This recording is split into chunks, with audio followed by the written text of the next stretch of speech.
Hello, great people. Welcome back to my YouTube channel. My name is Sam David Felicia. If you're new here, welcome. And if you're not new, welcome back. So basically, on this channel, we talk about faith, social work, and so many other amazing stuff. Now, today, we're talking about something very powerful, which is prayer. Yeah. Now, prayer. This is something that's actually very important to every believer's life. This is something we just cannot do without. Now, the Bible made us to understand that we should pray without ceasing. Prayer is just like food is to every human being. Prayer is to us as believers. It is something that we just cannot do without. So why do you think as believers, most times when you want to pray, is either you're distracted or you find it difficult to even have time to that prayer. You're so occupied, you're so busy with so many things. Okay, finally, I have a time, let me pray. You sleep off. Why is it like that? Like, this is something I actually want to do from the depths of your heart, but then most times you find yourself sleeping off. So why is it like that? It's because the devil knows how important prayer is to us as believers, and that is why he's trying as much as possible to attack our prayer life. He's trying as much as possible to make sure that we do not engage the prayer as we ought to, even when we want to pray. And that is why we need to really caution and look into this. Now, I feel like the Lord is saying something that one of the ways to actually know the thought of God is through prayer. You know the thoughts of God through the agency of prayer. This is how you get to know what God's will is for you. Now, similarly, God created us as humans. God created us. He's a creator. He's a manufacturer. Let me start with now. When the manufacturer produces a product, that product is actually meant for a particular purpose and a particular use. Now, the best person that knows how well to make use of that product is the manufacturer, because he created the product, and he created the product to serve a particular purpose, just the way God created us. So God created us to serve a particular purpose, and there is no way we can get to know his will for our life. There's no way we can actually get to know what he wants for our life if we don't engage prayer. Prayer is one of the ways we get to communicate with God. One of the ways we actually get to live effectively in this life as believers is when we understand the urgency of prayer and its importance to us as believers. Because there is no way we can actually say we want to know the thoughts of God without engaging prayer. And that is why prayer is very important to us. And that is why the devil is trying as much as possible to attack our prayer life, because he doesn't even want us to know God's will for our life. He doesn't want us to know God's will for our life so that we can actually live to fulfill purpose. And there is no way you can actually live to fulfill purpose without getting to know the thought of God for you, per time, per season, per second. And one of the ways you can actually get to know it is to pray. Now, do you see the reason why the devil is trying as much as possible to attack you or your prayer life when you want to pray? Yeah. So now let's get into how can you actually overcome sleep when you want to pray, or distractions, and a lot of things that actually come your way when you want to pray. Now, one of the ways in which you can actually overcome that is when you are intentional about your prayer. You see, the thing is, enough of making excuses and all like that. There can never be time when you say that you don't have time, and then now the thing is, whenever we are always like, there's no time, I'm busy, I have this and have that, I don't even have time to pray and all like that. There can never be a time where you actually have time alone to yourself. Honestly, you just have to create the time for yourself. You have to be intentional about it.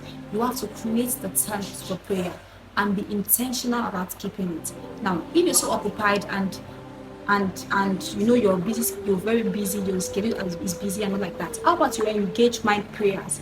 Yes, you can engage my prayers even while working, while doing those things and all like that.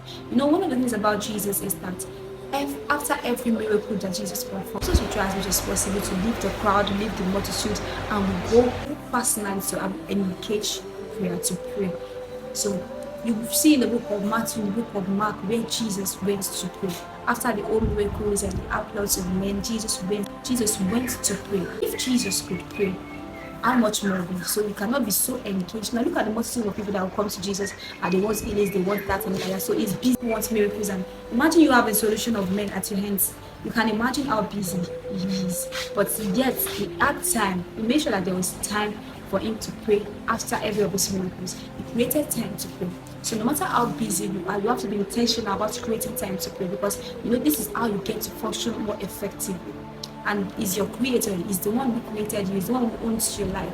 And that is why you have to actually make sure that you create time as much as possible to engage in the place of prayer. And so one of the ways to avoid distraction, now this is external now. Now, this is external distraction. This is one of the ways to avoid external distraction. So you have to be intentional about creating time. So now, let's talk about distractions from routine. What about more distractions? That whenever you're praying, you just see pictures, and then so many things keep coming off or over and over again to your thoughts, and then you just what how can we overcome these thoughts? How can we overcome these thoughts? One of the things you can actually do is sometimes, if you know that these thoughts are not godly. Now, if these thoughts are godly, or probably the image of somebody is coming to you, it could be a nudge to actually pray for the person. You can start praying for the person. That's one of the ways to actually avoid distraction. Now, even if it's the devil bringing the picture, and the devil sees that you are praying for the person, you know that he's in trouble already. So you're already using it for God's kingdom. So the devil wants you to be distracted by the person, and then you just engage with of prayer for the person. And then the spirit begins to align and may even connect you to actually some of the things the person is rightly in need of, and then you start to intercede for the person. Now the devil knows that I want to distract and then she's using it to she's using the prayers to engage more prayers. So he will just quietly leave you. Now, let's say you just keep this sort of ungodly thoughts just keep coming to your head, and then it doesn't just make sense. You can just post this way, come against those thoughts that actually against the will of God. So you can actually start praying about it and look for a scripture that's actually in line with that thought, that's in line or that is against that thought, and pray against the thought. That's one of the ways in which you can actually conquer those inner distractions. So if it is sleep that is worrying you, like some of us, if it is sleep that is worrying you, now there are some positions that when you are in that position, there is no way you want to do it, my dear. You will sleep. If you're in a position of, now you will say you want to pray from the depth of your heart, you really want to pray, you desire to pray, but you are on your bed and you know that you are a lover of sleep.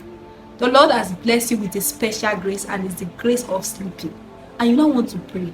You now say that, okay, I want to pray, but you're now on your bed with a position, your head is on the pillow, your hands like this, and then your legs are straight on the bed, and you are saying, get a ball, shut up.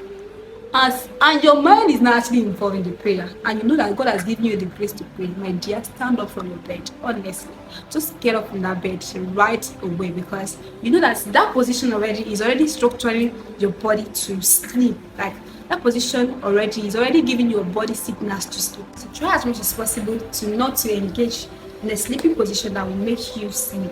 Now, just like we said before, that be intentional. Get up from your bed. You can try to walk up and down while engaging prayers, and make sure that your prayer is heartfelt. Like make sure that even you yourself, you are feeling that you are praying. Like sometimes we are just like even we are not feeling like even we are not feeling like even the demons in your neighborhood, they are not moved by your prayer. They not feel it. They see you praying, and then they continue with their activities. So make sure that you yourself can actually feel that you're praying. Make sure that it is heartfelt, and then make sure there's no way you can be engaging with your spirit, with your soul. There's no way we can actually be engaging deeply that sleep will come. So you have to be intentional about engaging deeply as well. If you know that you sleep like that, in that position, just get up from the bed. You just have to be intentional. Honestly, I know it's not easy. It's not easy, especially when this body, this body wants to rest and all like that. So you just have to get up from your bed and intentionally engage prayer. Intentionally engage. Make sure that your spirit, your heart is connected, and your body is also aligned, so that you must be doing the course of prayer. And then you can actually pray with scriptures. One of the things that can actually go a long way to help when you are praying, so that you can actually be connected, is when you pray with scripture. Now, this goes a long way to help me personally. And let's just say, and the story about John the Baptist. And then I'm looking at how John understands his purpose, how he's so deep. He deeply understands his purpose, and he knows who he is and what he was meant to do. That even when people came to ask him who he is, he was not doubting about it. There was no doubt about it. He just gave them straight, that is who I am. So now, when you pray with that kind of scripture, you want to engage that kind of prayer, and you want to pray about your purpose. Looking at that story, you understand who John the Baptist was. You understand his work, and there was no kind of jealousy or strife in him. God gave him the grace to achieve this purpose, and there was no kind of jealousy or strife in him. And even when Jesus, he made people to understand that it was not the Christ, but you can see that there was no form of jealousy in him. So when I'm also engaged, let's say I want to pray about purpose, looking at that scripture, I can look at John the Baptist's life and begin to pray that God just help me to understand the purpose. I already have a picture of someone who God has helped to achieve his or her purpose. I already have a picture in my head that God helped John the Baptist. He could have done that by his flesh, he was connected with God part time. So if church could do it for John the Baptist, and I already have a picture that, okay, it is real for a man to fulfill purpose because it is in the Bible. The word of God made me to understand how John did it. There was no strife, there was no jealousy, he was contented with his purpose. So God, if you could do this, and then you are engaging prayers that I know because I understand that because I walk in light, and then you have a picture in your head already. So that picture makes you to pray intensely because you have something in your head. Now let's say that another scripture that is the God has, because the light of the world, and then those kind of scriptures and sort of the word, what the source does is preserves you. It just pictures your head. You know that, okay, this is what I meant to do. Things that the promises that God has said in the Bible, when you pray with it, when we pray with it, it goes a long way to engage, to help our spirit to pray more, to engage in depthly in the place of prayer, so engage intensely in the place of prayer. So you can also pray with the scripture.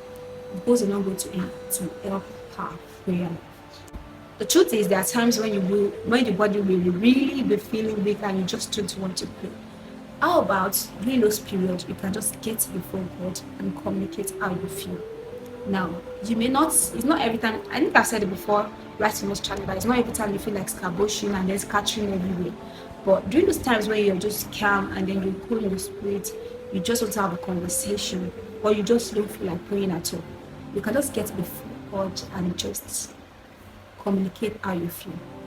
Just like those Psalms, there are some Psalms that David was just making his heart known unto God. He was just telling God, this is this and this and this how I feel.